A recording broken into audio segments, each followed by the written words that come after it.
It is proof that your mind has been trained in a certain direction, and anything that is trained can be retrained.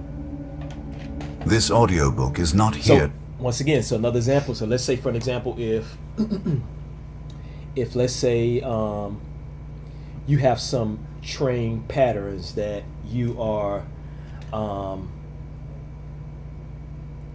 you can't break. Like somebody maybe, for an example, as you were coming up, your parents in your family, they always say, well, money doesn't grow on trees. Money is the root of all evil, and these kind of things that they're telling us. Mm-hmm. These are all patterns of thoughts. Some people may say like generational curses, but they could be broke.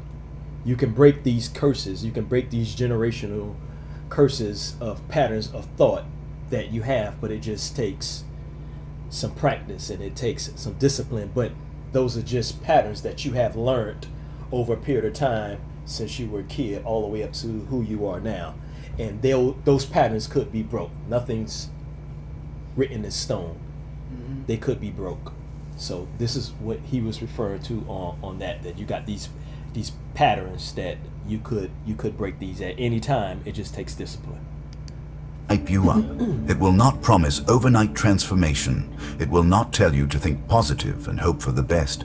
Instead, it invites you to slow down, to observe how your mind actually works when no one is watching, to notice the patterns quietly shaping your days, to recognize how small, repeated thoughts build an entire life. Because your life is not the result of one big decision. It is the result of thousands of tiny mental choices made every single day. What you dwell on, what you tolerate, what you replay, what you tell yourself when things do not go your way. Over time, these thoughts become beliefs. Beliefs become behaviors. Behaviors become destiny, whether you are aware of it or not.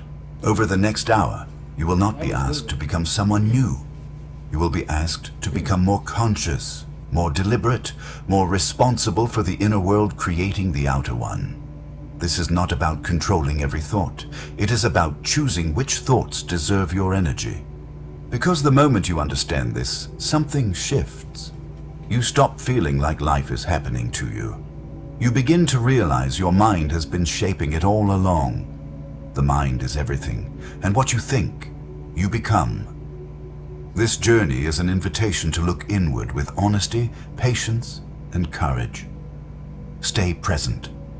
Listen closely. Let the ideas meet your own life.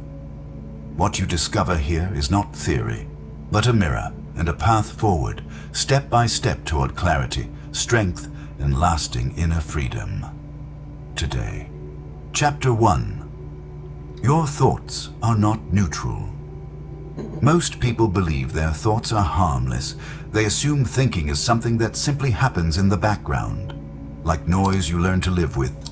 A passing doubt feels small. A quiet complaint seems insignificant. A familiar excuse feels reasonable. But the truth is far more serious. Every thought you allow to stay has direction. It is either pulling you forward or quietly dragging you backward. Let's take a quick stop right there. Your thoughts are neutral. This is what this particular number one is. Your thoughts are neutral. So let's talk about what your thoughts are neutral. So, excuse me. If you do have a thought, understanding that thought can go either way. It could either benefit you or it could derail you. So it's no such thing that this thought means one thing and that this thought can turn into this. You allow it to turn into whatever you want it to turn into.